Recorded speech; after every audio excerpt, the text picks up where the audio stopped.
보궐선거를 좀 분석을 해보고요. 정치적 신뢰라는 얘기를 많이 하거든요. 결국 정치적 신뢰가 낮다라는 건 해당 시민의 분노가, 혹시 여러분들 모범 택시 보세요? 드라마? 굉장히 심각들 하시네요. 무슨. 자, 다시 말해서 이걸 식당으로 비교하자면, 여당은 뭐냐면 식사 메뉴가 하나밖에 없는 단품만 파는 식당이에요. 하지만 야당은 여러 메뉴를 고를 수 있는 그런 식당입니다. 이성은 저는 세계 최고 수준이 아니라 최고라고 생각해요. 우리 보수가 이렇게 좋은데 왜 몰라? 보수가 이래서 좋아. 이거 절대로 하면 안 돼요. 강아지가 참 귀엽습니다. 아니, 강아지가 저도 동물 키우거든요. 예? 우리 꼬마애가 고양이 길고양이 주워와가지고 저희가 한 2년 키우고 있는데 참 좋습니다. 크게 두 부분으로 아마 나뉘어져 있다라고 여러분들이 보시면 될 겁니다. 그러니까 하나는 보궐선거를 좀 분석을 해보고요. 그 다음에는 이제 대선을 앞둔 시점에 있어서의 전국 얘기인데, 먼저 이제 보궐선거 얘기를 좀 해볼게요. 이번 보궐선거 같은 경우에는 뭐 당연히 분노 얘기는 다 아실 테니까 일단 여기서부터 시작을 하겠습니다.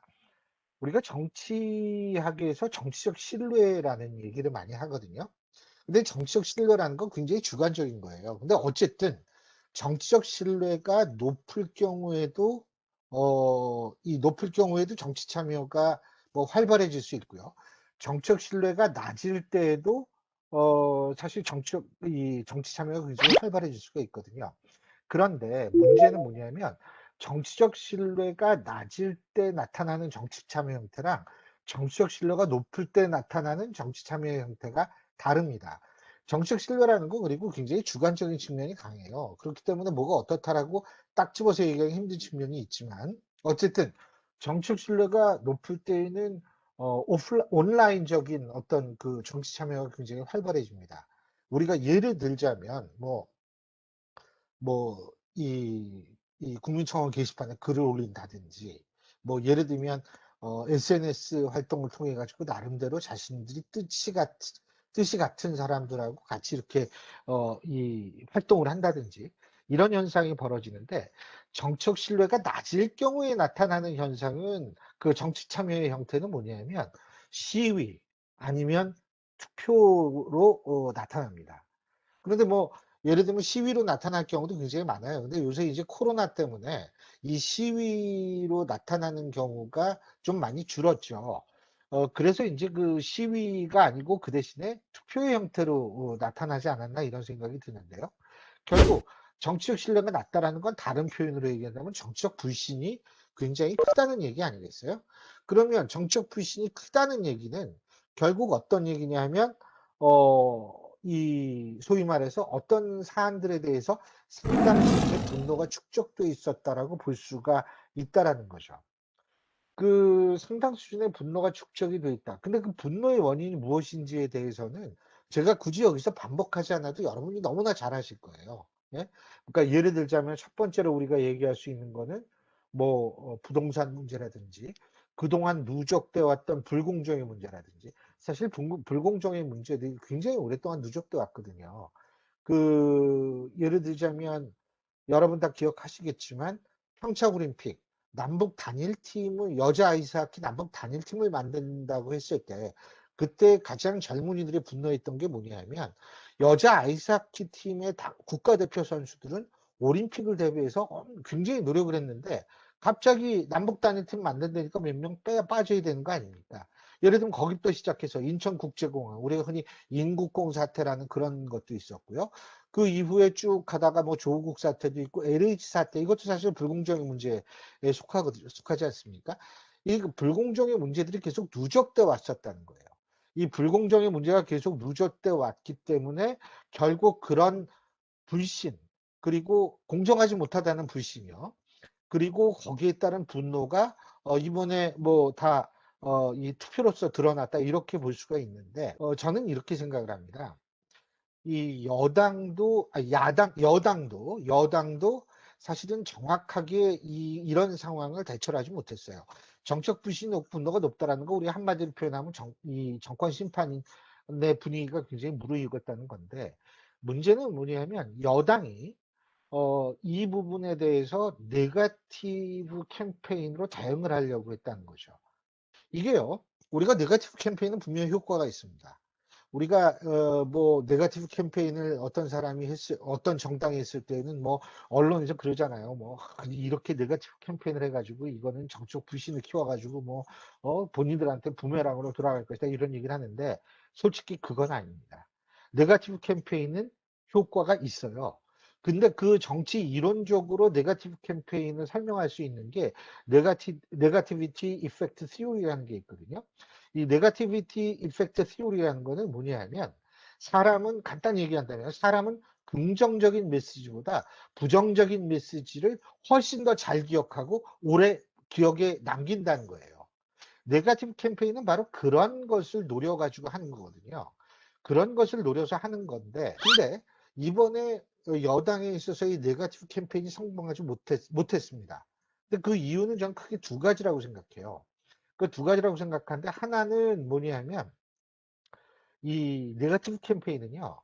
사람의 기억 속에 오래 남기려면 이 간단해야 됩니다. 감성에 호소할 정도로 간단한 문제여야 돼요. '어?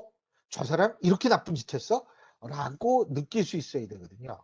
근데 여당이 고른 소재는 굉장히 옛날에 복잡한 문제예요.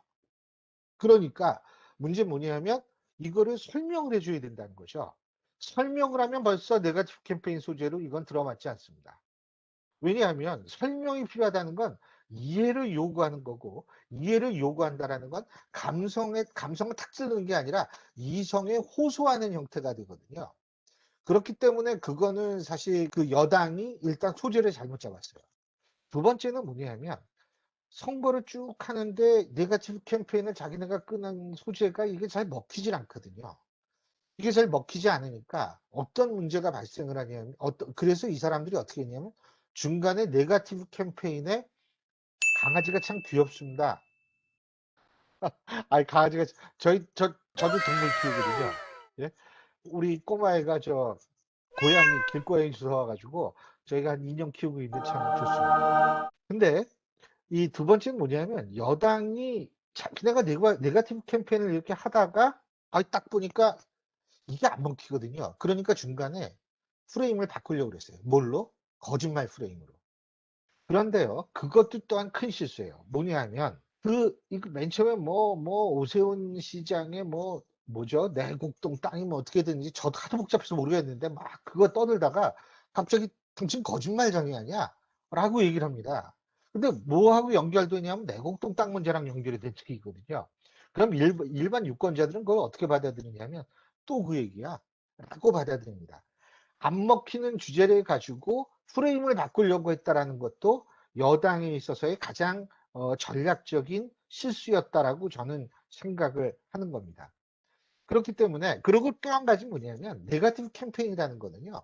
1-2% 2-3% 박빙의 승부를 벌일 때는 그때는 하는 이 승패를 뒤집을 수 있습니다. 네거티브 캠페인을. 하지만 네거티브 캠페인은 사실 이 선거 구도라고 우리가 얘기를 하죠. 선거 구도를 바꿀 수는 없어요. 선거 구도를 바꾸는 것은 불가능합니다. 그런데 네거티브 캠페인을 가지고 선거 구도를 바꾸려고 했던 것처럼 제 눈엔 비춰졌었어요. 그렇기 때문에 사실 제가 이렇게 생각할 때는 그런 전략적 미스가 여당한테 나왔는데 그렇다면 여당은 왜 그런 걸 몰랐느냐? 전 몰랐다고 생각하진 않아요. 알고는 있었는데 다른 전략적 수단이 없었던 거죠. 다른 선택의 여지가 없었던 거죠. 그렇기 때문에 처음부터 끝까지 계속 그냥 그 네거티브로 LCT, 내곡동 이런 식으로 네거티브 캠페인으로 일관을 했던 겁니다. 자, 그런데 말이에요. 그런데 사실 여기서 중요한 것이 왜 그렇다면 선거구도, 소위 말하는 정권 심판론이라고 얘기를 하는 선거 구도를 바꿀 수가 없었느냐. 왜 그러냐 하면요. 이게 정권 심판론이라는 게 하루 이틀 얼마 LH 사태 터져 가지고 심판론 이게 아니기 때문에 그렇습니다. 그 얘기는 무슨 얘기냐면 여당이 그런 얘기를 하잖아요. 이 검찰개혁 이거 국민들이 지지해 줘가지고 사실 그리고 조국 사태 이거 문제 없다. 왜? 조국 사태 나고서 총선 치렀는데 우리가 압승을 하지 않았느냐 이 주장을 합니다. 그런데 저는 그 주장에 대해서 전혀 동의할 수가 없어요. 그 이유에 대해서는 바로 이 선거 정권 심판론이 얼마큼 오래됐는지하고 연관이 돼 있는 부분입니다. 자, 그 지난번 총선 말이에요. 지난번 총선이 우리가 얘기를 할 때 여당이 압승을 했다. 의석 수만을 보면 여당이 압승을 한 겁니다. 하지만 실제로 그 내용을 뜯어보면 압승한 게 아니에요. 왜 그러냐 하면 이 전국에 있는 모든 지역구에서 더불어민주당이 득표한 비율하고 그때 당시에 미래통합당이 득표한 그 표수를 비교를 해보면 7% 차이밖에 안 나요. 7% 차이라고 얘기를 한다는 것은 7% 차이가 의석수로는 한 103대 100, 범여권까지 합하면 180대니까요. 그 정도 큰 차이가 나타난 겁니다. 다시 말해서 상당히 박빙인 지역구가 많았는데 그 박빙인 지역구에서 뭐 정말 몇십 표, 몇백 표 차이로 여당이 승리를 한 지역이 많았다는 것을 의미합니다. 그렇기 때문에 그게 일단 압승이 아니라는 점을 말씀드리고, 두 번째는 뭐 조국 사태 뭐 이런 불공정에 관한 문제가 자기네들한테 이 영향을 안 미쳤다라고 주장을 하는데 그게 아니라는 걸 지금부터 제가 말씀드릴게요. 우리나라가 말이에요.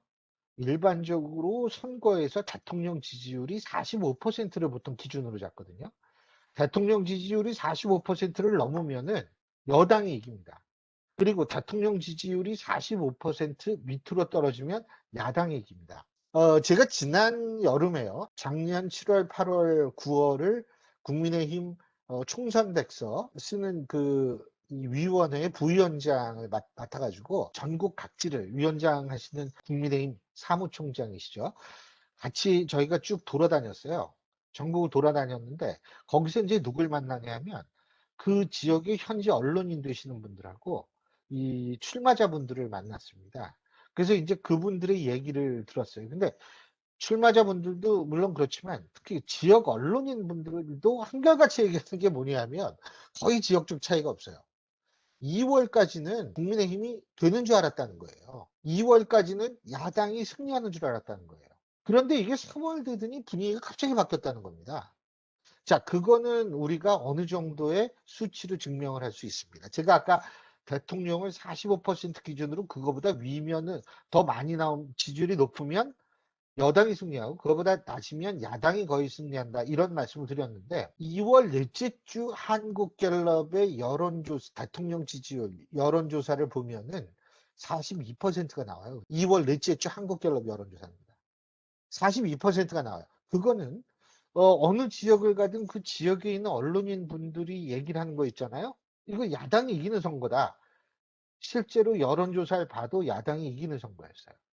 그런데 3월 둘째 주 여론조사를 보면은요, 대통령 지지율이 49%로 뛰어오릅니다. 그러니까 7%가 오르는 거예요. 42였다가 49%가 되는 거예요. 자, 그렇다면은 그 두 주사이에 과연 무슨 일이 있었을까? 그 두 주사이에 무슨 일이 있었냐면요. 그 2월 말까지는 코로나에 대한 피해가 집중적으로 우리한테 주로 많이 왔었어요. 그래서 그때 당시에 뭐 중국으로부터 입국을 금지한다는 등 여러 얘기가 많이 나왔습니다. 그게 2월 말까지의 상황이에요. 우리나라에서 첫 번째 확진자가 1월 20일 날 나왔습니다. 그게 2월 말까지의 상황인데 팬데믹이 언제부터 진입되냐 하면 3월 초부터 진입하기 시작합니다. 3월 첫째 주부터. 그래가지고 이제 그게 쫙 퍼지기 시작하는 거예요. 그런데 그때부터 우리나라 유권자들이 어떻게 생각하기 시작하냐면 다른 나라 보니까 사망자나 이 감염자 숫자가 우리보다 훨씬 많네. 이거 왜 이러지? 라고 생각을 하기 시작합니다. 그 얘기는 결국 뭐냐 하면 팬데믹이라는 상황 때문에 다른 나라랑 비교를 하게 됐는데 그 비교하는 과정 속에서 이 정부가 이거 하나만은 잘하네라는 생각을 갖게 되는 거예요. 근데 사실 이거 하나만이라는 게 뭐냐 하면 생존권이라는 자신의 가장 중요한 이익과 관련된 문제거든요. 바로 그때부터 이것이 바뀌기 시작합니다. 분위기가. 그래서 분위기가 그때부터 바뀌기 시작을 하고 그래서 6월 중순까지 대통령 지지율은 수직 상승하는 거나 마찬가지로 쭉 올라갑니다. 자, 제가 이 말씀 드리는 이유는 뭐냐면 그때 당시를 회고했을 때 실제로 그때 당시를 회고했을 때 그때 정권 심판론이 없었냐? 있었어요. 2월 말까지는 그게 분명히 있었어요.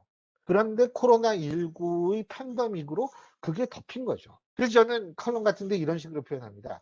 그것이 1년 늦게 정권 심판론이 1년 늦게 표현됐다. 이렇게 제가 표현을 하는데 1년 늦게 표현된 거예요. 사실은. 그게 1년 늦게 표현된 거고 그래서 조국 사태 이런 게 영향을 안 미쳤다. 이거는 말이 안 되죠. 이거는 사실 코로나19 팬데믹 상황이 결국은 상당한 영향을 미쳤다라고 볼 수밖에 없다라는 거고요. 또 하나는 뭐냐면 이 여당이 그렇잖아요.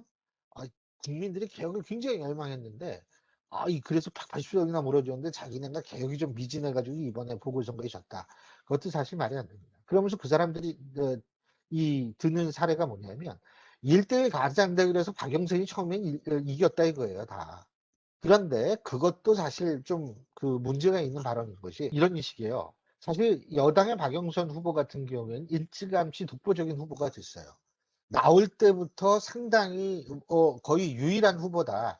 거기도 뭐 후보 단일화는 하긴 했지만 어쨌든 유일한 후보다 이런 식으로 됐는데 야권 쪽에서는 뭐냐면 오세훈 후보도 있고 나경원 후보도 있고 안철수 후보도 있고 나름대로 박빙 승부를 벌일 만한 사람들이 많이 나와 있었어요.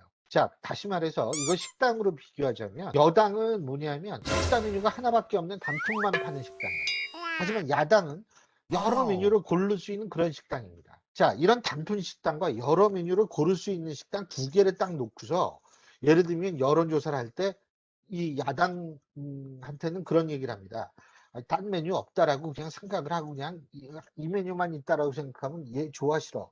이런 식으로 돼버려요. 근데 그런 식으로 됐을 때는요, 절대로 이 표가 아무래도 분산될 수밖에 없습니다. 왜?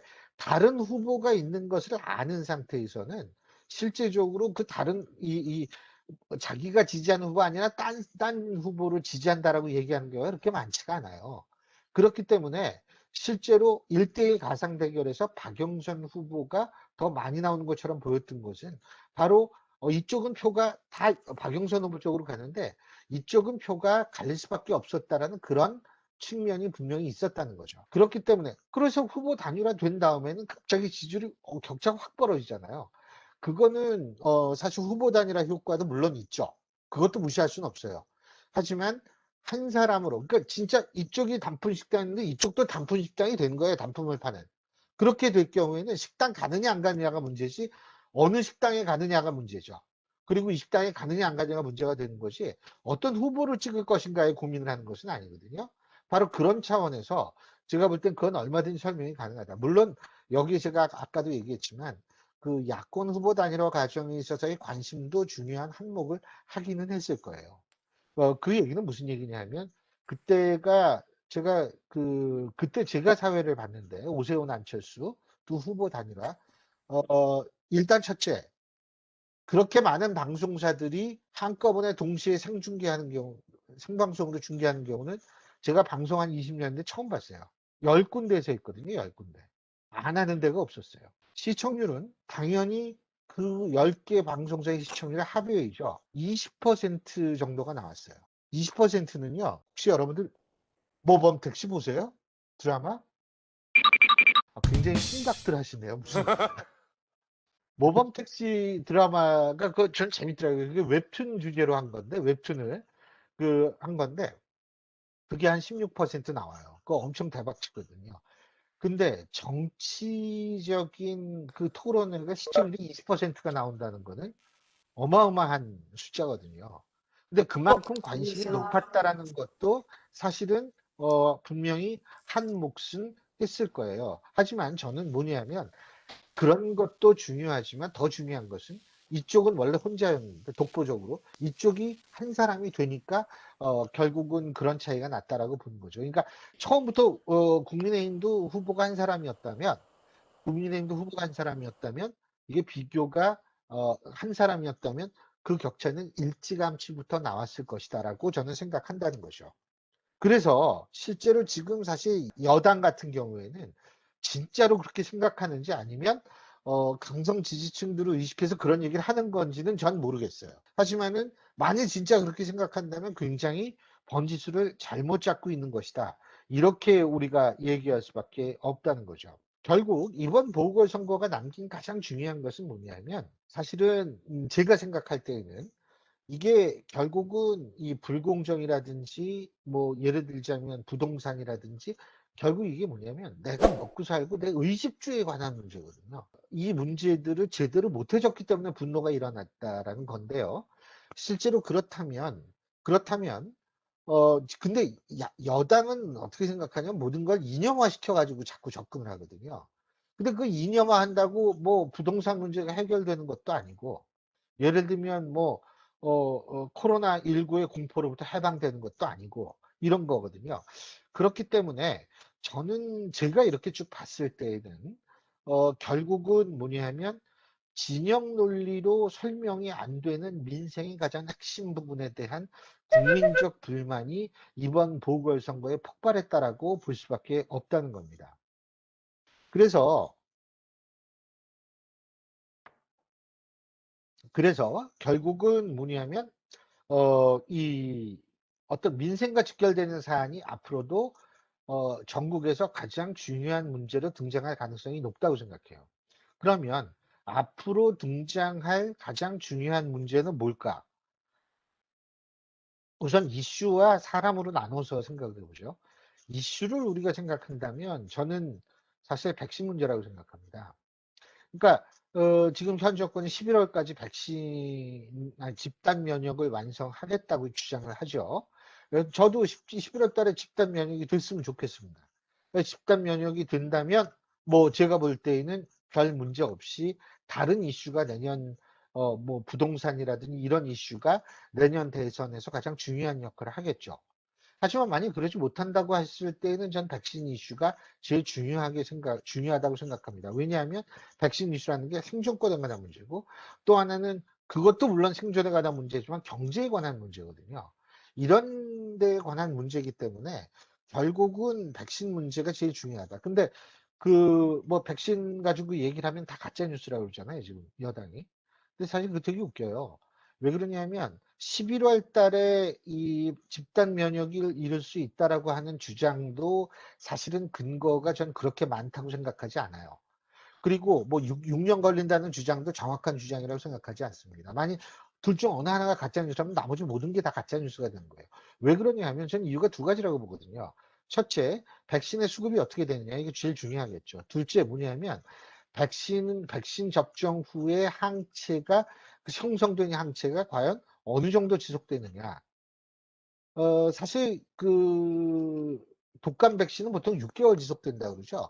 이것도 6개월 지속된다라고 가정했을 때에는 3월 달에 접종해서 5월 달에 2차 접종을 하게 된 사람들은 12월 달에 다시 접종을 해야 될 상황이 벌어질 수도 있어요. 그때 우리가 접종을 마친다 하더라도 실제로 그때 다시 그런 일이 벌어질 수가 있다는 거죠. 다시 접종을 해야 된다는 건 집단 면역을 형성하기엔 좀 시간이 걸린다라는 얘기가 될 수밖에 없고요. 그렇기 때문에 제가 볼 땐 어느 누구도 자신 있게 얘기할 수 없는 것을 지금 상대의 주장을 가짜 뉴스라고 주장하는 그런 현상이 벌어지고 있는 것 아닌가 이런 생각이 드는데 그 이유가 왜 그러냐면 백신이라는 거를 그 백신 문제에 대해서 여당도 굉장히 민감하게 바라보고 있다는 겁니다. 그렇기 때문에 실제로 그 문제가 저는 내년 대선 구도에서 상당히 중요한 이슈로 등장할 가능성이 높다라고 생각을 하는 거고요. 그리고 사실 이 부동산 문제 같은 경우에도 뭐 내년 대선까지 가겠죠. 부동산 문제가 사실 그게 그렇게 쉽게 풀릴 수 있는 문제가 아니잖아요. 네?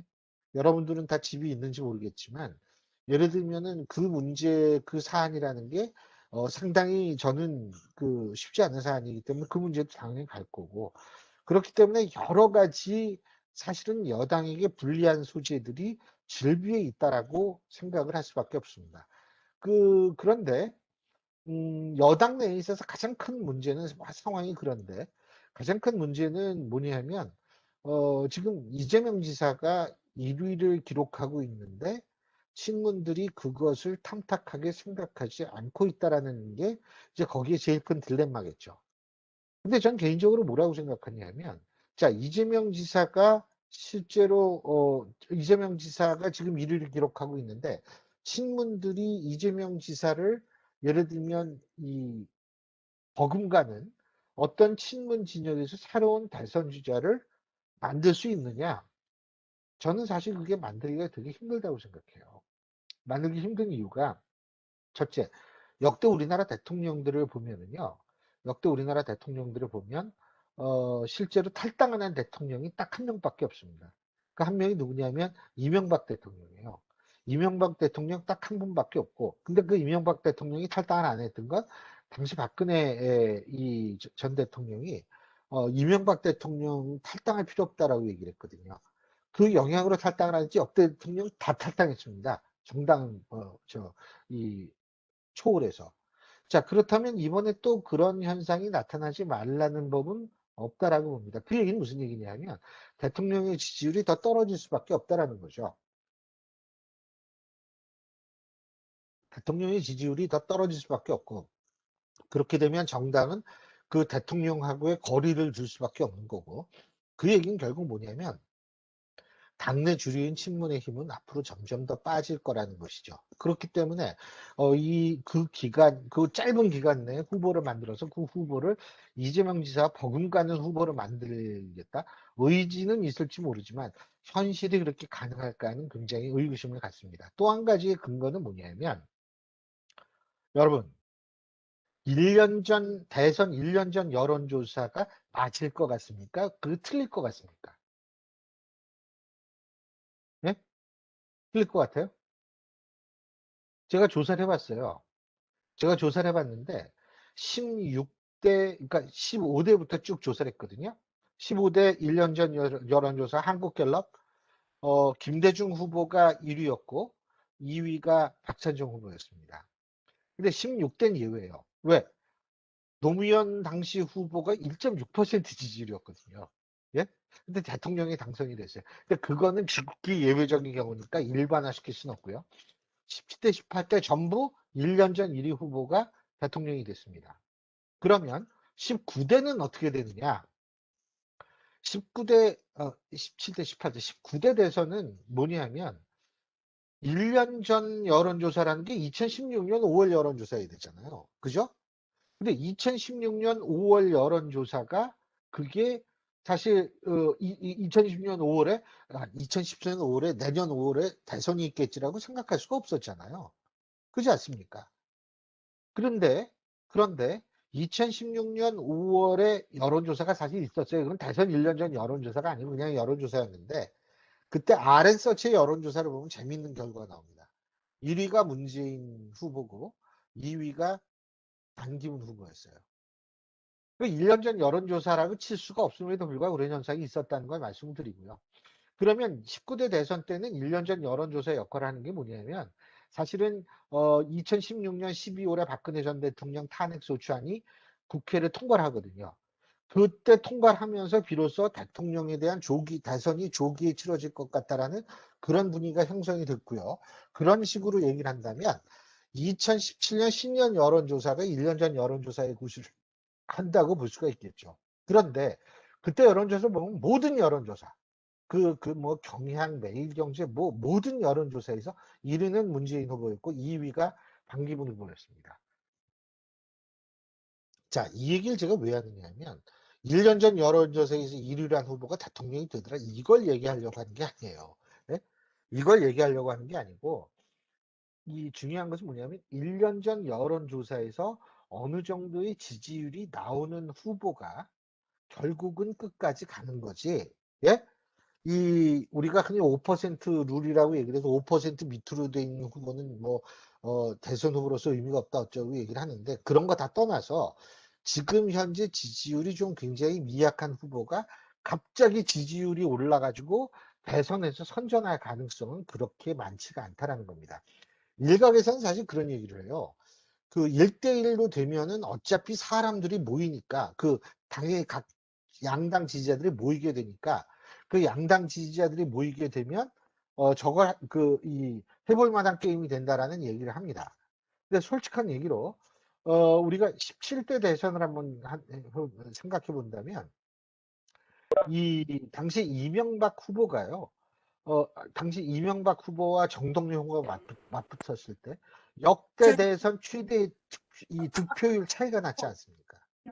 그러니까 이게 안 될 때에는 1대 1로 붙는다 하더라도 그게 굉장히 힘들고 이게 뭐 갑자기 팍 이 지지율이 올라가거나 이렇게 되기는 힘들다라는 생각을 할 수밖에 없다는 겁니다.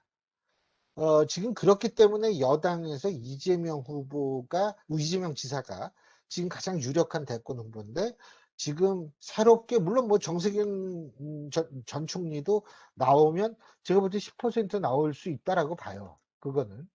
그런데 몇 퍼센트 나올지는 그거는 모르죠. 지금까지는 워낙 지지율이 미미하니까. 그런데 이제 그렇게 그런 식으로 돼 버리는 상황에서 지금 제가 인제 생각을 할 때에는 그래서 이재명 대세론이라는 것이 갈 수밖에 없다. 더군다나 만약에 이번 보궐선거에서 여당이 이겼다면 실제로 보궐선거에서 여당이 이겼다면 문제가 좀 달라질 수는 있었겠지만 여당이 참패하는 상황에서는 사실 좀 상당히 힘든 상황이 될 수가 있다. 그러니까 새로운 후보가 나오기 힘든 상황이 될 수도 있다. 이런 예측을 해 보게 된 거고요. 그거는 사실 여당뿐만이 아니라 야당에도 해당이 되는 문제입니다. 지금 야당 내에서도 여러 후보들이 있죠. 여러 후보들이 있는데 사실 이 지지율이 이렇게 많이 나오는 후보는 없는 상황이잖아요. 야권에서 그렇기 때문에 윤석열 전 총장을 주목을 할 수밖에 없는 상황인데 사실 윤 전 총 이게 이 대통령제 하에서 이론적으로 따지면 대통령제 하에서 이 유력 대선 후보가 없는 정당은 사실은 정당으로서 생명력이 사실상 사라지는 것이나 마찬가지입니다. 그렇기 때문에 국민의힘 입장에서 볼 때는 뭐 자력으로 후보를 빨리 키우든지 아니면 윤석열 전 총장과 어떤 식으로든 타협을 하든지 이렇게 돼야 되거든요. 근데 아까도 말씀드렸지만 지금 당내에서 빠르게 뭘 해서 유력 대선 후보를 만들어서 뭐 50% 40%대는 지지율을 올리기까지는 좀 시간이 상당히 많이 필요할 수밖에 없지 않을까 이런 생각을 합니다. 그렇기 때문에 그게 좀 어려울 거고 그렇기 때문에 결국은 윤 전 총장이 어떤 결단을 내릴 것인가가 상당히 중요한 의미를 가질 수밖에 없는데 윤 전 총장 같은 경우에 저는 국민의힘에 들어갈 수밖에 없다라고 생각합니다. 김종인 전 위원장이 TV조선하고 인터뷰하고 또 경향신문이었던가요? 뭐 거기하고 인터뷰할 때 그런 얘기를 한 것 같더라고요. 뭐 제3지대에서 3지대라는 표현은 안 썼지만 어쨌든 국민의힘 바깥에서 이렇게 뭐 하면은 되지 않을까. 그러면서 프랑스 마크롱 모델을 얘기를 한 걸로 알고 있습니다. 제가 근데 그 얘기를 들으면서 속으로 깜짝 놀란 게 왜 그러냐면 김종인 위원장이 학자 출신 아니에요. 그리고 굉장히 뛰어난 정치적 감각과 정치적 능력과 전략을 겸비하신 분인데 이 마크롱하고 우리하고 비교할 수는 저는 없다고 생각하기 때문에 깜짝 놀랐습니다. 제가 비교할 수 없다라는 게 막연하게 정치 문화가 뭐 어쩌고 이런 얘기가 아니고요. 아주 구체적으로 제가 설명을 드리려고 하는데 2017년에 5월 7일 날 이제 저게 있었는데요. 첫째, 프랑스는요. 원래 대통령 임기가 7년이었어요. 원래 대통령 임기가 7년이었다가 5년으로 바뀌었거든요. 근데 하원 임기도 5년입니다. 다시 말해서 대통령 임기와 하원 임기가 똑같이 5년씩이에요. 하원 임기와 대통령 임기가 똑같이 5년씩인데 그렇게 되기 때문에 대선이 있고 나서 한 두 달 정도 후에 이 하원의원 선거가 있어요. 그런데요, 우리도 과거 노무현 정권 때부터 그런 얘기 있었지 않습니까? 원포인트 개헌한다 그래갖고서 대선 총선의 시기를 같이 맞물리자 이런 얘기가 있었는데, 대선 총선 시기를 같이 이렇게 했을 경우에는 어떤 현상이 벌어지냐면, 항상 여대 야소라는 현상이 벌어질 수밖에 없어요. 예? 미국처럼 중간평가식으로 2년에 한 번씩 하원의원 선거를 하게 되면 모르는데, 그렇지 않을 경우에는, 이 대통령으로 뽑은 정당을 총선에서도 하원의원 선거에서 뽑게 돼 있어요. 이 점이 일단 첫째 중요합니다. 다시 말해서 앙마슈라는 소위 말해서 마크롱이 이 마크롱이 소위 말하는 의원 한 명도 없는 그런 정당에서 시작한 거 아닙니까? 예? 그런데 마크롱이 그래도 견딜 수 있었던 게, 자, 대통령으로 당선이 됐어요. 2개월 후에 하원 선거 있었습니다. 그러니까 그때 선거에서 사실은 그때 2개월 차이 안 났어요. 한 달 반인가 그 차이밖에 안 났어요. 그러고 나니까 뭐예요? 그때 비로소 그때 악마쇼의 그 정당이 의석 한 명도 없던 정당이 거대 여당이 돼버린 거예요. 예? 그게 왜 가능하냐면 이 소위 말해서 대선과 하원의원 선거가 같이 붙어있기 때문에 가능한 얘기거든요. 그래서 여러분 동거정부라고 들어보셨죠? 동거정부. 동거정부라는 게 뭐냐 하면 대통령과 수상이 속한 정당이 각기 다른 게 동거정부잖아요. 그죠? 대통령과 그래서 뭐 예를 들면 대통령은 보수고 수상은 진보고 뭐 수상이 보수면 대통령이 이런 식으로 이게 잘 이 하모니가 맞지 않는 경우를 동거정부라고 그러지 않습니까?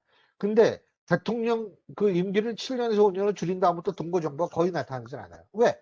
다수당이 대부분 다 여당이 다수당이 되니까. 그래서 그게 일단 우리랑 달라요. 두 번째, 그 이 우리나라도 내가 참 그거는 지금도 그게 풀 수 없는 수수께끼인데 말이에요. 그 2016년 겨울서부터 촛불 시위가 있었지 않습니까? 그죠? 촛불 시위가 있었는데 제가 그 참 이해가 안 돼요. 촛불 시위가 있었고 2017년 3월에 대통령에 대한 탄핵이 있었죠. 그죠? 자, 그러면은 그리고 2017년 5월에 대선이 있었습니다. 이렇게 되면 있잖아요. 우리가 정치적 효능감이라고 보통 정치학에서 얘기하는데 정치적 효능감이 굉장히 충만할 수 있어요. 왜? 자신의 손으로 정권을 바꿨다라고 생각하는 것.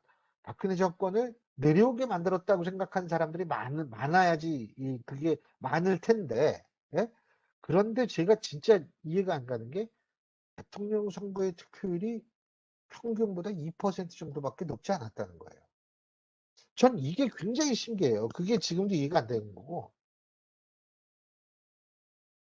두 번째는 제가 참 그것도 의문인 게 탄핵이라는 엄청난 사건을 겪었음에도 불구하고 이념 지형이 거의 그때 당시 보더라도 변하지 않았다는 거예요. 왜냐하면 당시 문재인 후보가 77.2% 속에 41.06%를 득표했기 때문에 전체 유권자들을 따지면 31.7%를 득표한 거거든요. 득표율 70.2 속에 41.06이면 70.1을 100으로 놓고 봤을 때 전체 유권자로 놓고 봤을 땐 31.7이에요. 그럼 거기다가 심상정 후보가 받은 득표까지 전체 유권자 대비 합하면은 그래봤자 36%밖에 안 돼요. 근데 그때 당시 보수 안철수, 홍준표, 유승민 이쪽에서 받은 투표합은 40% 훨씬 넘습니다. 그 굉장히 특이한 전 그 선거라고 생각을 해요. 근데 어쨌든 제가 지금 말씀드리려고 하는 건 항상 전체 유권자 대비로 놓고 봐야 된다는 거예요.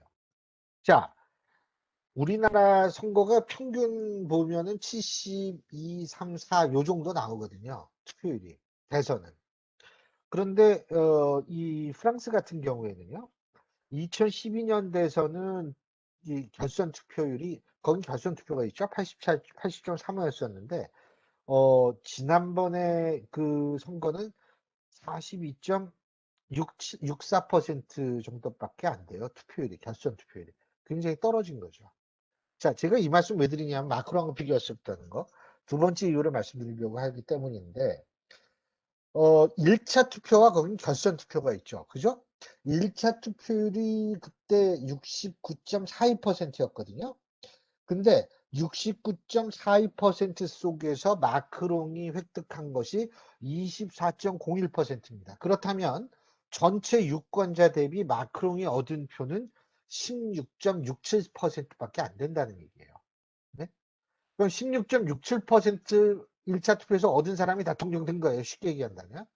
근데 문제 뭐냐면 여기서는 결선 투표가 있어요. 프랑스는. 그죠? 그럼 결선 투표라는 건 뭐예요? 제일 높게 받은 사람 두 사람을 뽑아가지고 다시 선거를 한다는 거 아니에요. 근데 마크롱 건너편 쪽에 후보가 된 사람이 누구냐면 마리 르팽이라는 사람이 후보였어요. 근데 마리 르팽은 아버지가 르팽이라 아버지 르팽 유명합니다. 제가 독일에서 유학할 때 르팽이 프랑스에서 제일 유명한 사람이었어요. 왜 유명한지 아세요?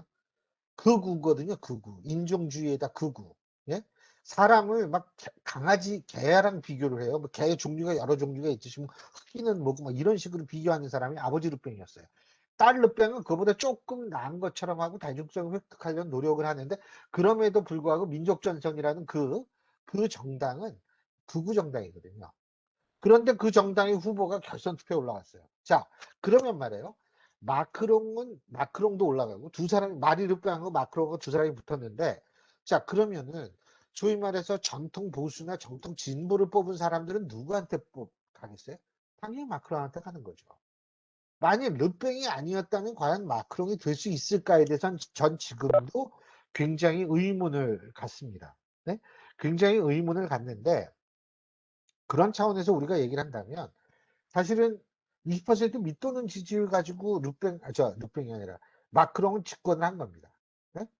집권을 하고 그 사람이 집권을 하는데 20% 밑돈 지지율가 집권만 하니까 하원에서 엄청난 수의 의석을 받을 수가 있었던 거예요. 왜? 대선의 그 여파를 보라고. 불과 한 달 반 후에 이 선거가 있었으니까. 그렇기 때문에 여러분들이 이 사실 프랑스의 케이스랑 비교하는 사람이 있다면 꼭 이 얘기를 해주십시오. 프랑스는 일단 첫째 결선 투표라는 제도가 있다. 우리나라는 결선 투표 제도가 없어요. 그죠? 그러니까 실제로 마크롱 같은 기적이 일어날 수가 없어요. 우리나라는. 둘째, 정당 없이 혼자 나와가지고 대통령 당선되면 우리나라는 어떻게 됩니까? 2년 동안 야당만 상대를 하고서 정치를 해야 되는 판이에요. 이게 사실 가능하지가 않아요. 그리고 이 우리나라 같은 경우에는 특히 이 소위 말해서 이 각 양당 체제의 성향이 좀 굉장히 강하다는 그런 측면도 있고 종합적으로 얘기를 한다면 제3지대에 있어가지고는 사실 그게 힘들다. 근데 제일 중요한 거 제가 지금 하나 말씀드리려고 하는데 그게 뭐냐면 정당이 대선에서 왜 필요한지 아세요? 정당이 말이에요. 정당이 없으면 예를 들면 상대에 집중되는 공격을 버텨낼 수 있는 이 재간이 없습니다. 예? 근데 정당이 있잖아요. 그것도 한 100명 가까운 의원들이 포함된 정당의 소속이라면 그 정당에 있는 사람들이 전부 의원들이 나가서 전부 저마다 나름대로 이 방어를 해주거든요. 예? 그걸 방어를 해주기 때문에 사실은 이 사람이 버틸 수가 있는 거예요. 아무리 맷집이 좋아도요. 아무리 맷집이 좋아도 그 거대 정당에 뒤에 있는 후보는 물론이고 거대 정당이 집중적으로 공격하면 그거 버틸 수 있는 사람이 없습니다.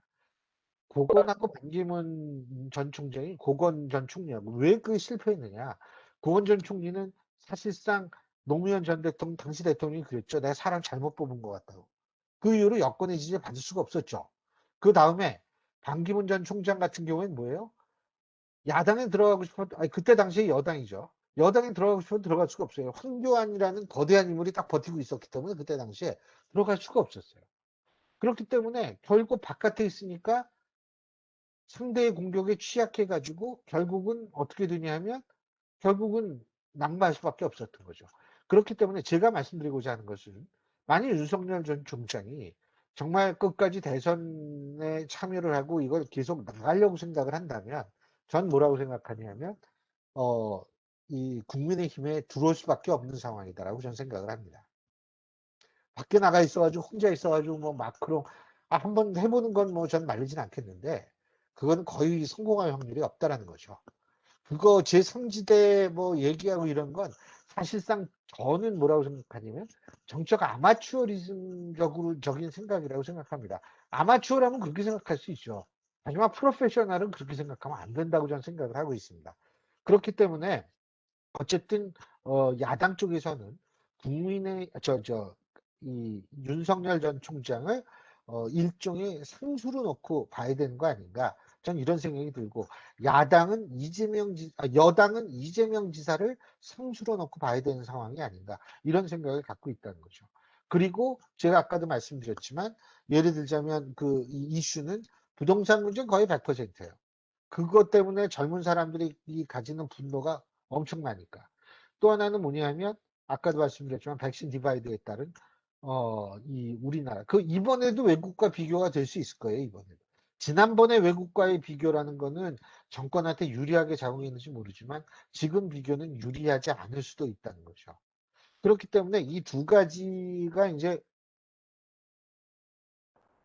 제일 중요하다고 생각을 하고요. 그래서 어쨌든 일단 지금의 상황으로 놓고 본다면 이제 안 유 윤석열 대 이재명, 이재명 대 윤석열의 관계가 될 확률이 높다라고 저는 개인적으로 판단을 하고, 그리고 현 정권의 악재는 꼭 백신이 아니더라도 굉장히 많다. 다시 말해서 유리한 판이라는 거예요. 근데 제가 여러분한테 꼭 정치에 관심이 있으신 분들이니까 제가 부탁드리고 싶은 게 하나 있는 게, 여당이 실패했던 것 중에 가장 중요한 이유 중에 하나가 뭐냐면 자신들의 생각을 계몽시키려고 했던 거예요, 국민. 우리 국민이요. 전 코로나19를 겪으면서 뭘 느꼈냐면, 대한민국 국민의, 저는 사실 독일에 10년 있었거든요. 유학생활 10년을 했는데, 제가 이 외국 사람이 민도 이걸 비교할 수 있는 기회가 코로나19였다고 하는데, 대한민국 국민의 민도, 그 합리성, 이성은 저는 세계 최고 수준이 아니라 최고라고 생각해요. 저는 우리나라 국민들의 정말 이 수준은 세계 최고라고 생각하는데, 그 세계 최고인 국민들 앞에 두고 계몽을 하고 가르치려 들고, 예? 그 사람들이 뻔히 뭐가 어떻게 돌아가는지 우리 국민들이 잘 아는데도 자꾸 딴소리야. 이러니까 더 이게 외면 현상이 더 깊어진 거거든요. 그래서 제가 말씀드리는데, 국민의힘 야당이 만약 다음번 선거에서 진짜 대선에서 이기고자 하는 마음이 굉장히 많다면, 첫째 뭐냐면 계몽하려고 들지 말고. 그러니까 나의 이데올로기, 나의 이념, 우리 보수가 이렇게 좋은데 왜 몰라? 보수가 이래서 좋아. 이거 절대로 하면 안 돼요. 두 번째, 선거는요, 이번에도 중도들이 움직여줘서 이긴 거예요, 사실은. 예? 중도들이 움직이지 않, 대선은요, 더 큰 선거입니다. 다시 말해서 투표율은 70%가 넘어가는 가장 많은 유권자들이 참여하는 그런 선거거든요. 그런 선거에서는 당연히 중도층의 역할이 굉장히 중요하게 됩니다.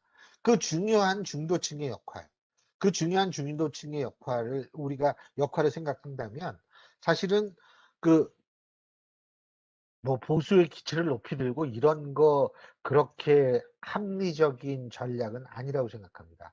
전 지난번 보궐선거에서도 안철수 대표나 김종인 전 위원장의 역할이 굉장히 컸다고 생각하거든요. 김종인 전 위원장이 호남에 가서, 광주에 가서 광주 민주항쟁의 열사 묘지 앞에서 무릎을 꿇고 이랬던 것이 전 결코 헛되지 않았다고 생각합니다. 이번 보궐선거에서 호남 출신들이 많이 산다는 선거구나, 아니면 민주당 강세라는 선거구에서도 하나같이 오세훈 후보가 다 이겼어요. 그거는 뭐냐면 그런 축적된 과정이 있었기 때문에 가능하다고 보거든요. 대선에서 이기길 원한다면 중도층을 잡아야 하고요. 중도층을 잡기 위해선 계몽 같은 거, 우리 생각이 이렇게 좋은데 이런 식으로 하면 절대로 안 된다고 저는 생각합니다. 그런 것들을 여러분들이 종합적으로, 그러니까 이 국민의힘이나 아니면 정치에 관심이 있는 여러분들 같이 젊은 사람들이나 이런 분들이 진짜 이 잘 좀 그거를 그런 식으로 나가려고 그랬을 때 균형을 좀 잘 잡아줘야 된다고 생각합니다. 만약 그때 균형을 못 잡고서 또 뭐 계몽적으로 나가고 이렇게 되면은 민주당하고 다를 게 없어지거든요. 예? 그렇게 되면 젊은 사람들도 외면할 뿐만 아니라 중도층이 외면하게 됩니다. 항상 명심해야 될 게, 야당은 보여줄 게 원래 없어요. 한 가지 더 말씀드릴게요. 보여줄 게 별로 없다고 제가 말씀드리니까. 이런 얘기들 많이 하죠. 무슨 얘기 하냐면, 뭐, 국민의힘이 잘해가지고 뭐 이겼나? 예? 그 얘기 하죠. 그것도 정치적 아마추어들이 하는 얘기입니다. 선거라는 거는요, 원래 제일 싫은 쪽을 피하기 위해서 좀 제일 싫자, 좀 최악을 피하고 하기 위해서 차악을 선택하는 게 선거예요. 물론 안 그런 사람도 있어요. 열혈 지지층이 있지 않습니까? 예? 그런 사람들은 좋아서 찍겠죠. 하지만 그런 사람들은 전체 유권자에 비하면 아주 지극히 미미한 숫자입니다. 그러면 나머지 사람들은 전부 뭐냐면 제일 싫은 데를 좀 어, 떨어뜨리기 위해서 덜 싫은 데를 찍는 거예요. 예? 이게 선거거든요. 일반 유권자들의 정치 행태를 보면 최악을 피하고 차악을 선택하는 경향이 강하다는 거예요. 예? 저는 당위론적으로 얘기하는 게 현실로 얘기하는 거거든요. 그렇기 때문에 저는 뭐냐면 국민의힘이 잘한 게 없다. 잘한 거 없죠. 잘한 거 없고 국민의힘이 예를 들면 뭐 그렇게 인기가 많은 것도 아니에요. 사실이죠. 예? 하지만 국민의힘이 언제 인기가 있었나요? 예? 이명박 박근혜 정권 때 인기 있었나요? 사람들이 국민의힘이나 그때 당시 한나라당, 새누리당 보면 너무너무 좋아해 가지고 막 박수 치고 지나가면 그랬나요? 그렇지 않았어요. 하지만 정권을 계속 재창출을 했어요. 예? 좋아서 그런 게 아니에요. 좋아서 그런 게 아니고 상대가 더 싫기 때문에 그랬던 거예요. 예? 그렇다고 해서 제가 여러분한테 뭐 어차피 차악을 향한 경제 얘기가 뭐 그냥 대충 나가도 돼. 이거 아니에요. 차악의 자리를 지킨다는 게 얼마나 힘든 일인지 아세요? 현실적으로. 그러니까 계몽하지 말고. 예? 뭐 제가 이렇게 부탁드리는 건 바로 거기 있거든요. 그래서 여러분들이 반드시 기억을 좀 해 주십사 하는 것이 바로 그런 것들이에요. 그래서 상당히 만일 국민의힘이 다음번에 정권을 다시 되찾아오려는 생각이 있다면 첫째 나 중심대로 자기 중심대로 생각을 하지 말고 딴 사람도 다 나처럼 생각할 거야라고 생각하지 마시고 딴 사람 다르게 생각하는 사람 미워하거나 계명하지 말고 예? 그래야지 거기서 차별성이 드러나는 거거든요. 그게 잘하는 건 아니고 당연한 거거든요. 그건 사실. 그게 저쪽과의 대비가 그래서 이루어지는 거거든요. 저는 그래서 좀 그런 모습을 차근히 보여주면 제가 볼 때에는 뭐 다음번 대선도 여러 가지 환경상 나쁜 것이 없으니까 뭐 노력하면은 또 나름대로 정권 교체가 이루어질 수도 있지 않을까라는 생각을 합니다. 그렇기 때문에 어쨌든 제가 여러분한테 드릴 말씀은 1시간 동안 거진 다 드린 것 같아요. 이제 요번 그 서울시장 선거를 보면서 저는 경기도 파주기 때문에 뭐 선거를 안 했지만 서울시장 선거를 보면서 의문 첫 번째가 어, 박원순 씨의 그런 성추행 사건에 의해서 일어난 선거인데도 그 2030 젊은 여자분들이 자기 또래가 성추행 당했는데도 많은 사람들이 그 박영선 씨를 찍어주면서 39.12%가 얻었단 말입니다. 야, 네. 이거 12%만 얻으면 51%가 되는데 이 39.12%가 나올 수 있는 게 이게 어떻게 이걸 이해해야 되나가 첫 번째 질문. 두 번째는 이재명 지사 얘기인데 이재명 지사는 지난번에 경기도지사 나왔을 때서부터 우리 남경필 지사 후보하고 견주면서 그 형수 문제, 형 문제, 뭐 김부선 씨 문제가 많이 노출이 됐거든요. 근데도 당선이 된 것도 이상하고 지금 또 김부선 씨 사건 이런 것들이 계속 나오는데도 지지율이 그쪽에서는 굉장히 높은 순위에 있는 것도 도저히 이해가 안 되는데 그것 한번 설명들을 예. 여쭤보고 싶은 게 두 번째고 세 번째는 지금 윤석열 전 검찰총장이 그래도 보수 쪽의 후보다라고 해서 이렇게 나와 있는데 그분이 뭐 보수다 뭐 진보다 좌파다 우파다 뭐 이런 표명을 하지도 않았는데 우리 쪽에서만 지금 아 저 사람 우리 편일 거야 이렇게 하고 있는데 만약에 저 사람이 중간에 아 나 안 할래 나 안 할래 나가버리면 우리는 어떻게 되나요? 요게 세 번째 질문. 예. 자, 우선 20대 여성들의 표심에 대해서 말씀하셨는데, 그거는 제가 기자분들한테 굉장히 많이 질문을 받았던 겁니다. 그러니까 20대 여성들이 왜 그렇게 됐느냐 그러는데, 사실은 첫째 제가 말씀드리는 게 항상 출구조사 있지 않습니까? 우리가 지금 얘기하는 건 출구조사 결과를 얘기를 하는 겁니다. 그러니까 사전투표에서는 어떤 결과가 나왔는지 우리가 알 수가 없어요. 왜냐하면 이번 보궐선거는 출구조사를 하면서 이 사전투표에 대한 이 보정을 하지 않았거든요.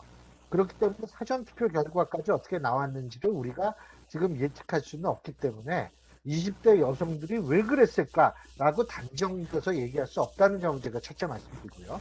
두 번째는 뭐냐면 이 여성들 투표 중에서 저는 뭐를 주목하냐면 15%가 딴 데가 있어요. 다시 말해서 오세훈 후보를 지지하지도 않고 박영선 후보를 지지하지도 않고 15%가 딴 데 간 거거든요. 저는 그 표가 뭐라고 생각하냐면 박원순 오거돈 두 사람의 성범죄 때문에 치러지는 보궐선거이기 때문에 이 20대 여성들이 이 페미니스트 보트란 거예요. 여권 투표란 거예요. 누구한테 했을까? 제가 볼 때는 여권 투표를 할 만한 후보들이 꽤 됐거든요. 예? 기본소득당의 신지혜 후보라든지 이런 사람들한테 표가 갔어요. 제가 볼 때 갔다면. 그러면 그 표를 15%를 오세훈 후보 쪽으로 갖다 붙이면 20대 남성하고 비슷해져요.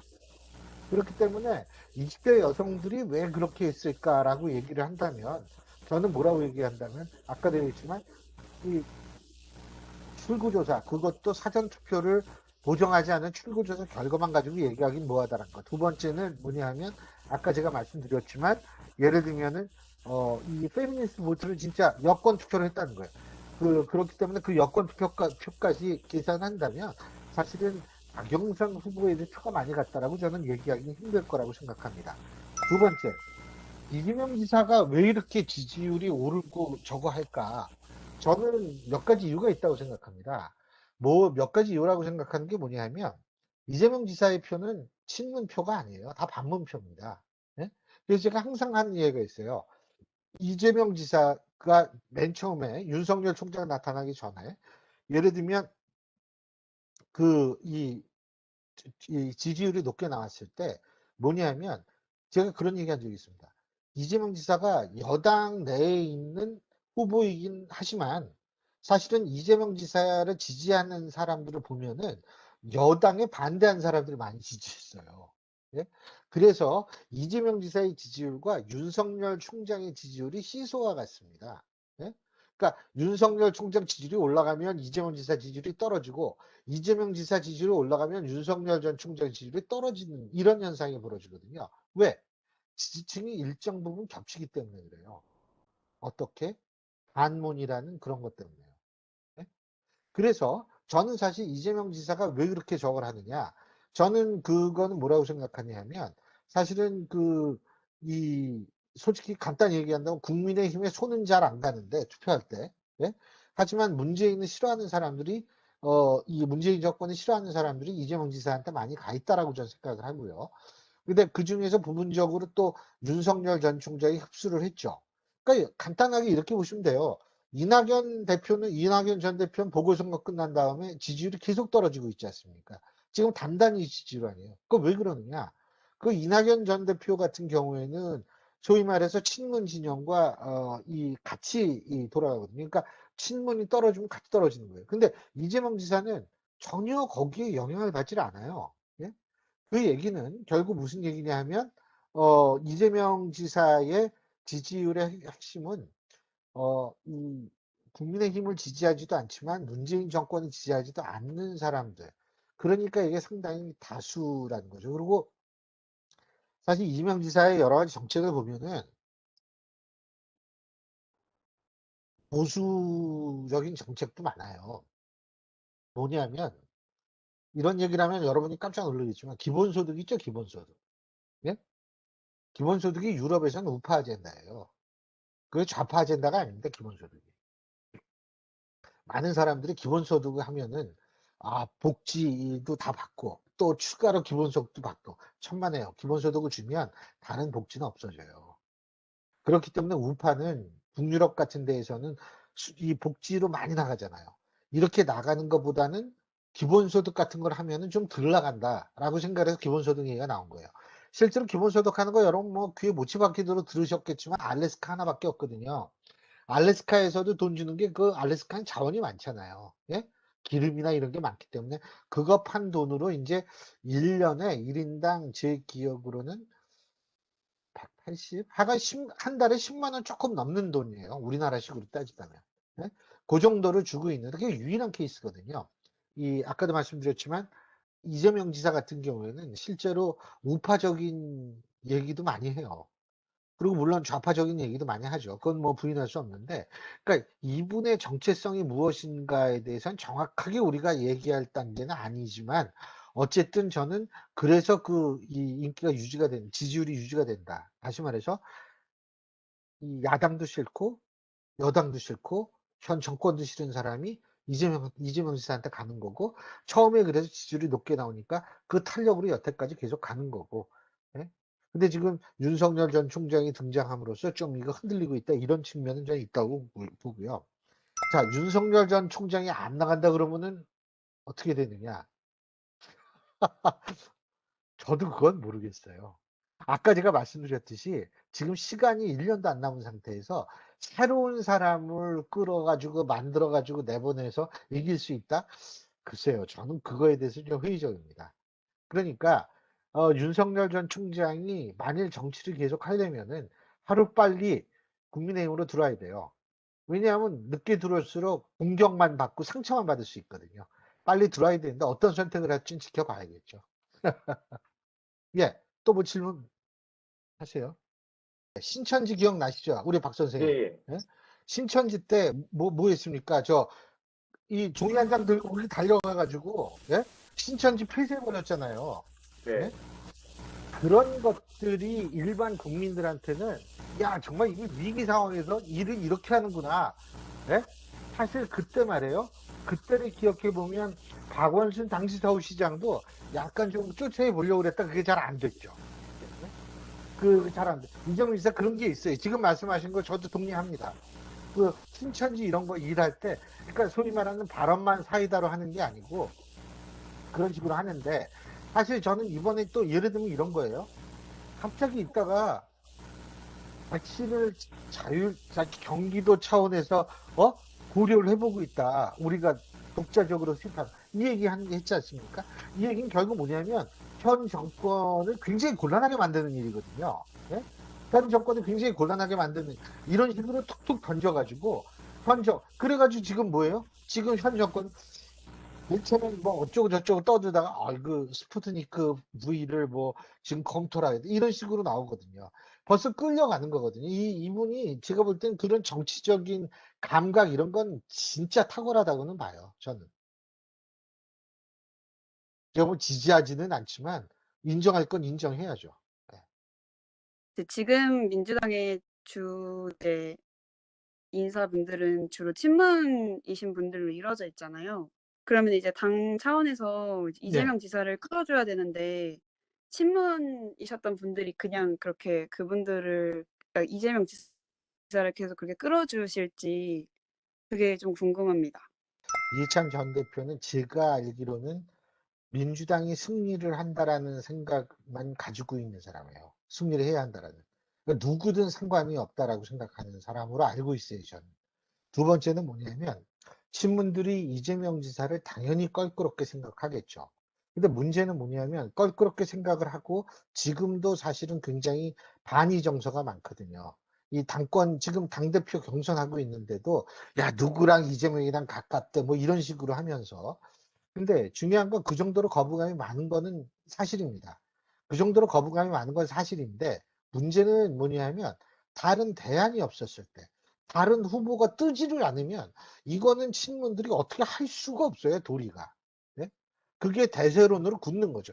왜냐하면 당 내까지는 본인들이 주류기 때문에 뭐 어떻게 할 수가 있겠지만 이 지지율은 이건 어떻게 할 수가 없는 거거든요. 그렇기 때문에 본인들이 바로 그런 이유가 있기 때문에 실제로 이 친문들이 나중에 어쩔 수 없이 받아들일 수밖에 없지 않을까. 더군다나 아까도 말씀드렸지만 이번 보궐선거에서 만일 이겼다면 문제가 좀 달라요. 예? 근데 참패하지 않습니까? 이건 진짜 참패예요. 예? 이 참패를 한 상황에서는 친문들도 자신감을 잃을 수밖에 없는 상황이라는 거죠. 자신감이 없는 상황에서 새로운 사람을 만들었는데 뜨지도 않는다? 그렇다고 해서 무작정 자기네들끼리 싸울 거예요, 이제 아마. 예? 그런 상황이죠. 그래서 사실은 이재명 지사가 전 처음에 스탠스를 잘 취했다고 봐요. 이낙연 대표는 스탠스를 잘 못 취한 거고요. 그래서 결국은 이재명 지사는 외부로부터 안으로 치고 들어가는 전략. 그러니까 외부에서의 높은 지지를 통해서 안에 있어서의 반대를 누르는 전략이죠. 싫어하는 사람을 좋아하게 만들 수는 없죠. 그래서 제가 볼 때는 어쩔 수 없이 그런 식으로 어 할 수밖에 없다. 이런 생각이 듭니다. 받아들일 수밖에 없는 상황이 되지 않을까라는 생각이 든다는 거죠. 물론, 물론, 이재명 지사가 거꾸로지고, 예를 들면, 다른 사람이, 되면은, 또 지지율이 더 올라가면 그때는 또 상황이 달라질 수 있는데 최소한도 지금 상황만 놓고 본다면 그렇다는 얘기입니다. 예. 아무래도 근데 말만 잘한다고 되는 건 아니에요. 그건 확실합니다. 말만 잘한다고 되는 건 아닌데 중요한 것은 뭐냐면 쪼끔 전략적 마인드를 가지고 접근을 할 필요가 있을 때가 있어요. 예? 왜냐하면 1대1 토론 같은 걸 하잖아요. 이번에 국민의힘에서 처음으로 시도를 했던 거고. 그런데 제가 이제 다른 얘기를 해 볼게요. 안철수 대표하고 오세훈 후보하고 서울시장 후보 단일화 토론의 사회를 보면서 근데 그렇게 될 것 같더라고요, 처음부터. 뭐 안철수 대표는 시간이 어마어마하게 남고 오세훈 후보는 시간이 모자랄 것 같더라고요. 그래서 제가 중간에 끊고서 이제 제가 그렇게 했는데 결국은 뭐냐면 이 전략적 대응을 잘한다라는 거는 그게 국민의힘 경선 1대1 경선에서 1대1 토론에서 나타났는데 자기가 예를 들면은 얘기를 안 하고 자꾸 딴 사람한테 얘기할 기회를 주면은 그게 결국 뭐냐면 본인은 이제 이렇게 생각하겠죠. '아 저렇게 얘기를 하다가 내가 한마디 툭 던져서 또 내 쪽으로 유리하게 끌면 되겠지.'라고 하는데 사실은 그게 보통 어려운 게 아니에요. 그런 측면에서 볼 때에는 부산에도 한 분이 계셨고 서울에도 한 분이 계셨거든요. 좀 그런 점이 안타까웠다. 저는 그런 생각을 하죠. 그러니까 예를 들면 이 정책 경험이 아주 오르신 분들 같은 경우에는 그런 실수를 안 하는데 이 정책 경험이 좀 짧거나 이런 분들은 좀 그런 실수를 하는 것 같더라고요. 예.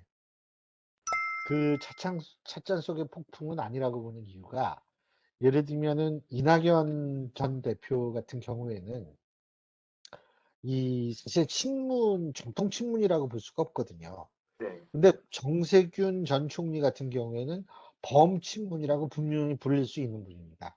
그리고 문재인 대통령도 정세균 전 총리한테는 상당히 고맙게 생각하는 측면이 있을 정도예요.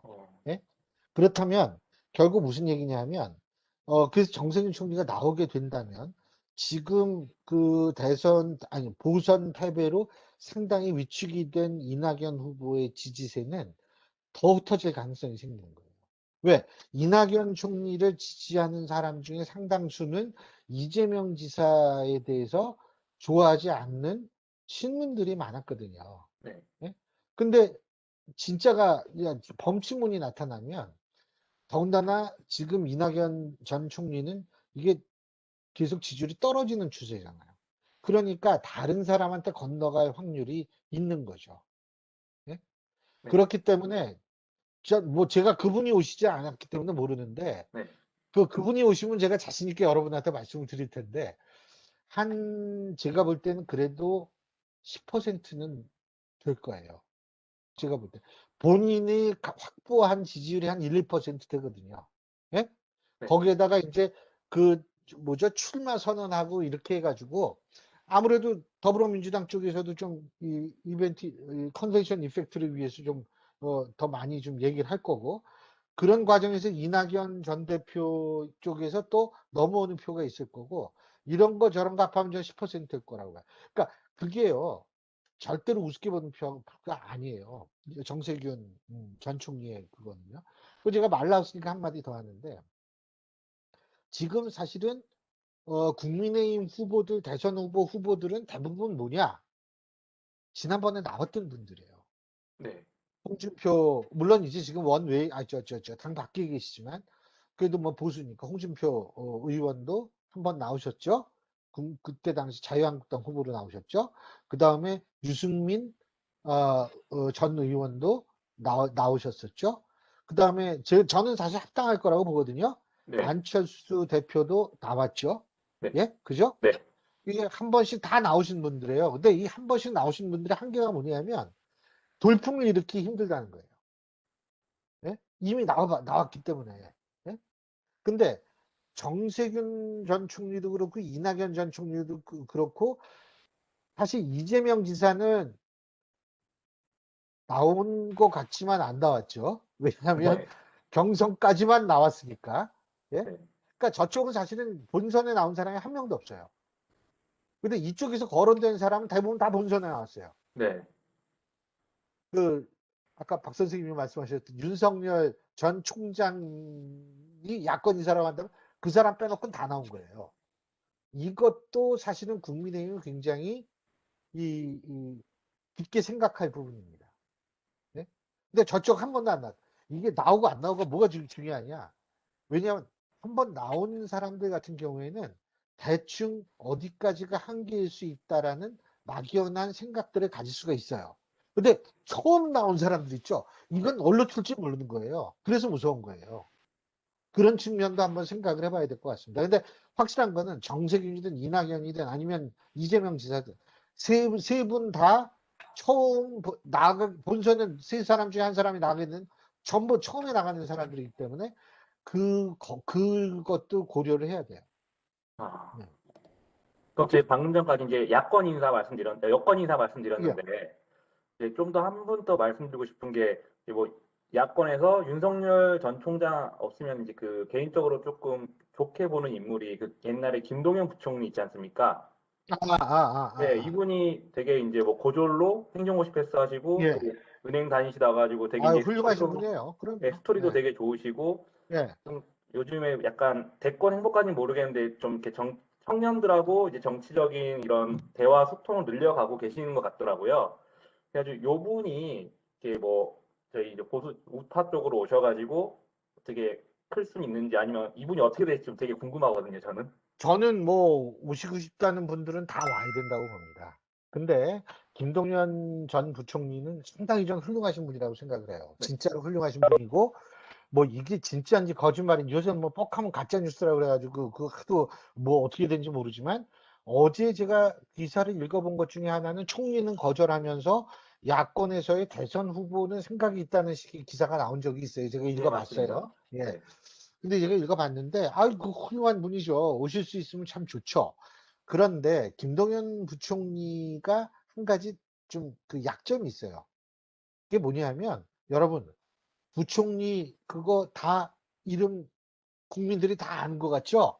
안 그래요. 김동연 부총리 정도 돼도 여러분 같이 정치에 관심이 있는 사람들이나 이름을 알지 일반 유권자들은 누구지? 이렇게 됩니다.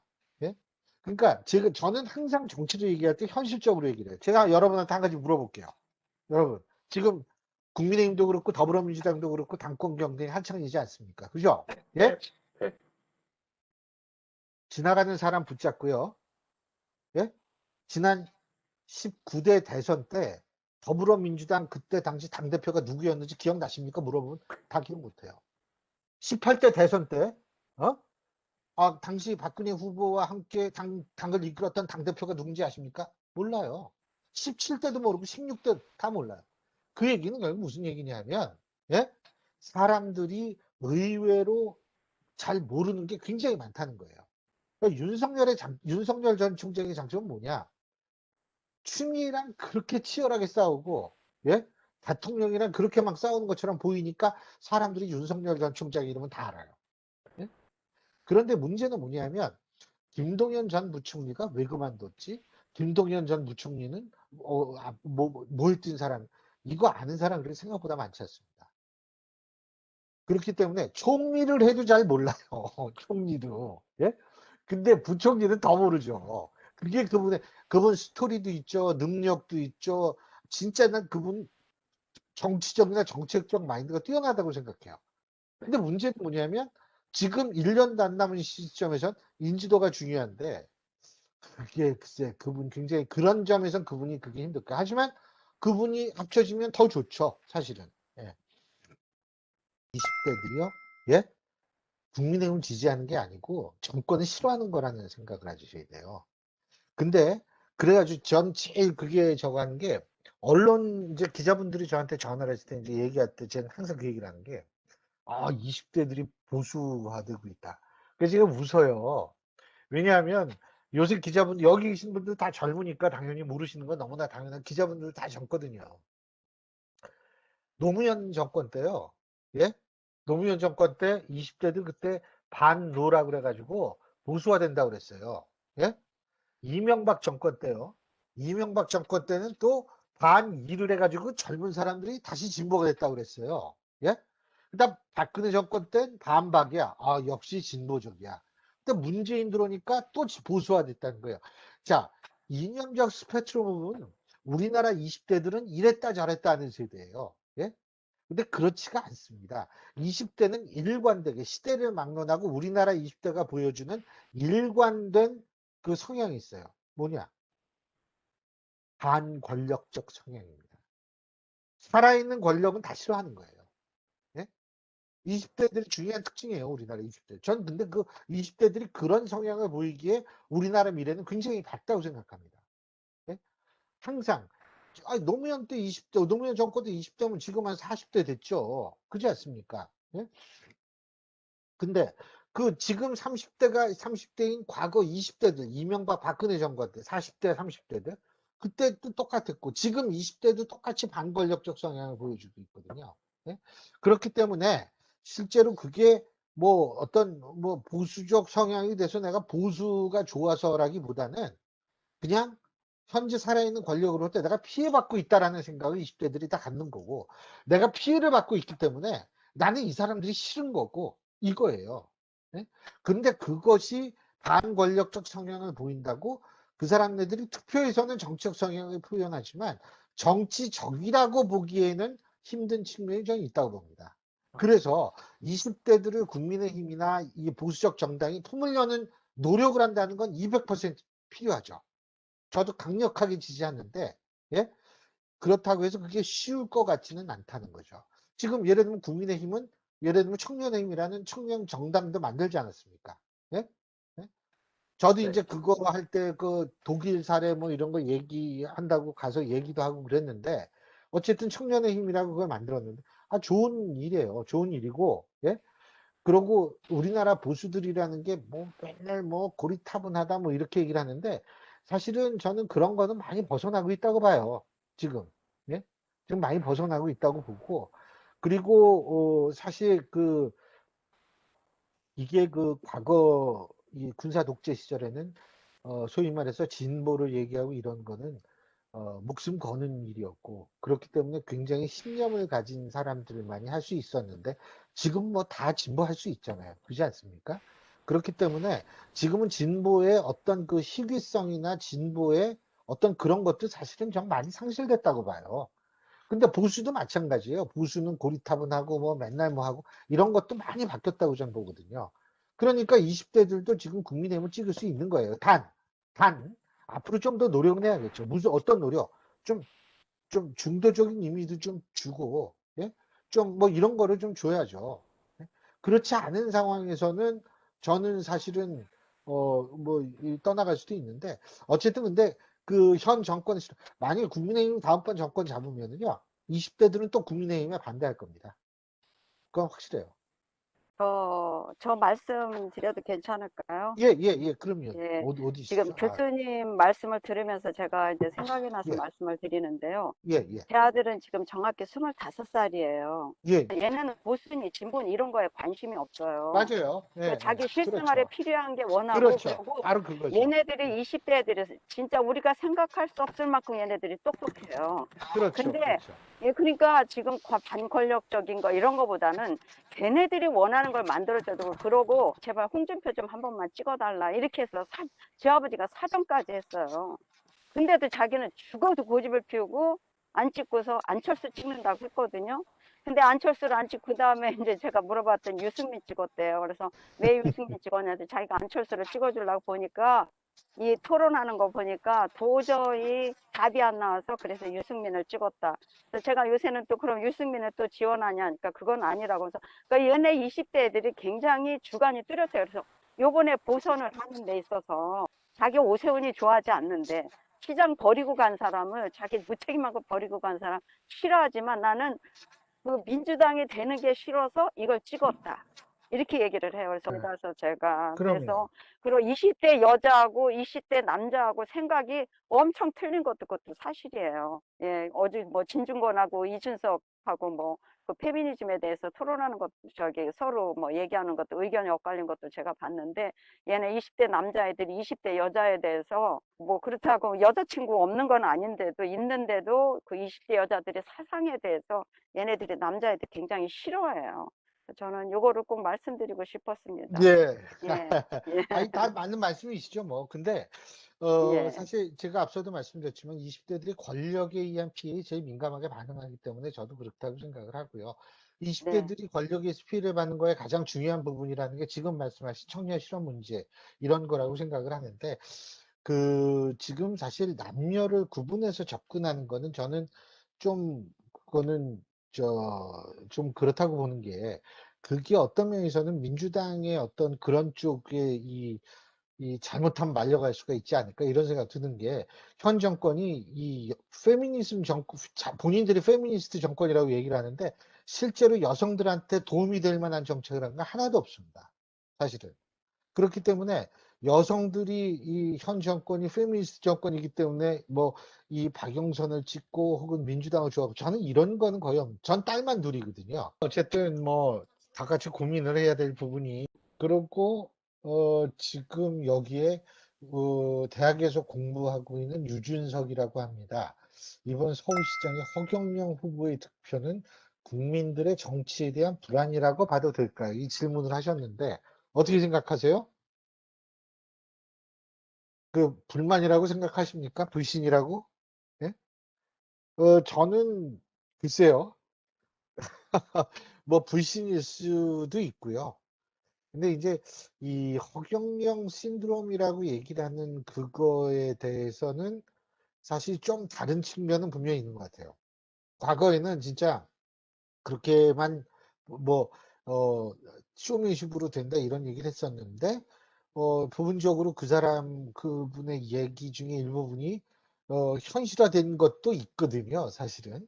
그러니까 이제 그런 식으로 이게 되다 보니까 이게 단순하게 정치에 대한 불신이다라고 얘기를 하기 어려운 측면도 사실 있는 거는 사실인데, 물론 저는 개인적으로는 이 허경영 씨에 대해서 물론 모르고 알지를 못하고 그리고 뭐 바람직하게 모든 것이 되고 있다라고는 생각하지는 않습니다만 하지만 단순하게 반발로 1점 몇 퍼센트를 받기는 쉽지 않습니다. 그거는 그런 측면은 제가 말씀드릴 수 있을 거예요. 그러니까 왜 이게 이렇게 되는지는 저도 모르겠는데 그 부분은 제가 말씀드릴 수 있을 것 같아요. 예, 또 뭐 말씀하시죠. 예, 예, 질문 드리고 싶은 게 하나 있는데요. 예. 외국인 투자들을 막지 않아가지고 특히 중국인들이 많이 투자해서 그랬다는 뭐 각종 그 한국법제연구원이나 그런 데서도 많이 나오고 국토연구원에서 나오고 있는 것 같은데 그 사실 뭐 대선이나 그런 데에서 이런 전략들을 어떻게 사용하는 게 좋은 것인지 아니면은 뭐 그냥 부동산 가격 올려가지고 떨어뜨리지 않도록 하는 것이 더 나을 것인지 어떻게 생각하시는지 궁금합니다. 감사합니다. 근데 지금 외국인 때문에 부동산 가격이 올랐다고 생각하시는 거예요? 아니요, 그게 아니라 오스트레일리아는 부동산 가격이 거의 반토막 났습니다. 그 외국인 투자 방지법으로. 예. 근데 뭐 안 되죠. 그거는 예, 보수연립이 한 거죠, 거기는? 그거는 사실. 사실은 나라마다의 상황이 다르기 때문에 저는 그거를 획일화시킬 수는 없을 거라고 보는데요. 제가 부동산과 백신 문제가 내년 대선에서 가장 중요한 하로 떠오를 거라고 보는 거는 사실은 아까 그런 말씀도 나왔습니다만 사실은 젊은 사람들이 너무 희망이 없죠. 예? 이 취직도 안 되고 집 사는 것도 불가능하고 그렇기 때문에 그리고 지금 집값이 너무 올라가지고 사실은 이건 어느 정도 좀 떨어진 필요는 있다라고 봅니다.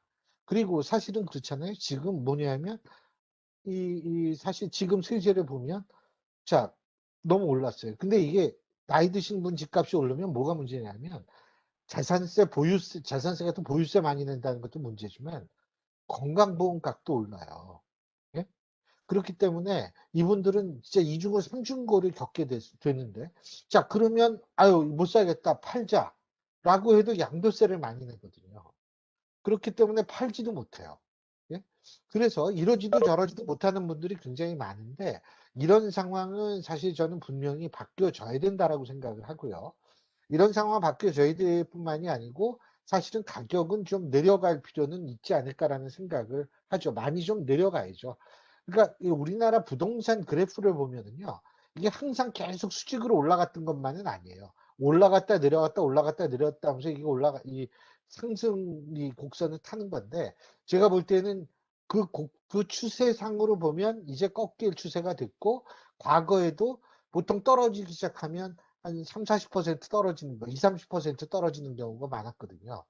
그렇기 때문에 떨어질 때는 일단은 됐다라고 생각을 합니다. 부동산은 어쨌든 그럼에도 불구하고 세제를 비롯해서 이 내년 대선에 중요한 화제로 등장할 가능성은 좀 있다고 생각합니다.